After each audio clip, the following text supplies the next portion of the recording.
Hello. In the last video I forgot to explain why I was using big heavy stones to make a bed in front of the shed.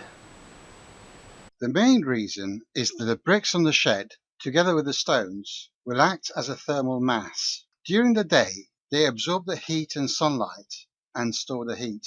Then during the night, as the temperature drops, they radiate the heat back and keep the area around them a little warmer. Any plants in this bed will benefit from the extra warmth. This is particularly useful in the colder months, as that can mean the difference between the plants getting frosted or staying above freezing. I will plant strawberries in this bed.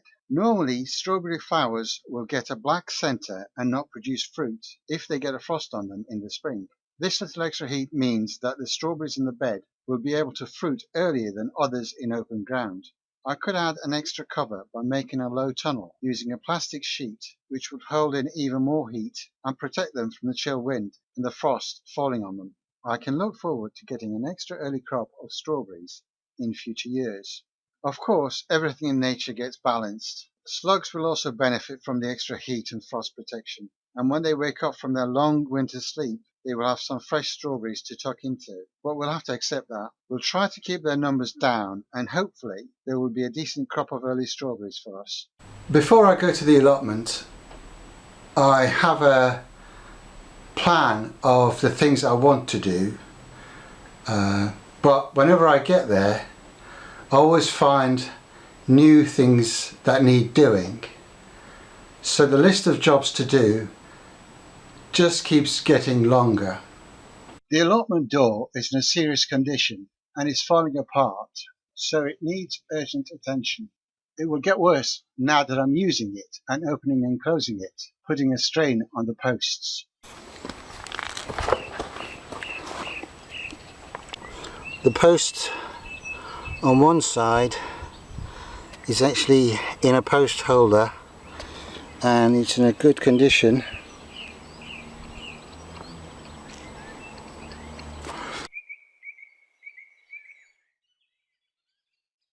Whereas the post on the other side is directly into the ground, and it's okay up to a point, and then when we get to the top it starts to fall apart, and yeah,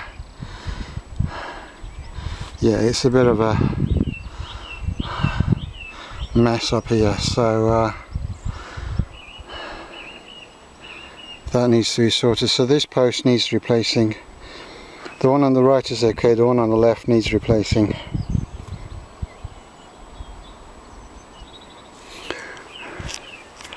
And we'll need more posts to support that fence, the new fence going along. It's going to be a bit difficult with that elder tree in the way, but we'll deal with it.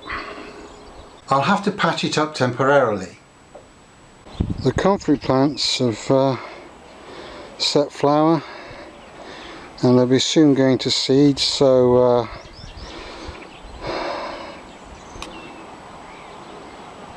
you can see there's bees buzzing about, but we've got to cut them down before they go to seed, because obviously we don't want the seed spreading. You can see some are starting to go to seed, and it's time to cut it down and use it to make comfrey tea. I must set up a barrel for collecting these and making comfrey tea. In the next video I will set up the rainwater catchment system.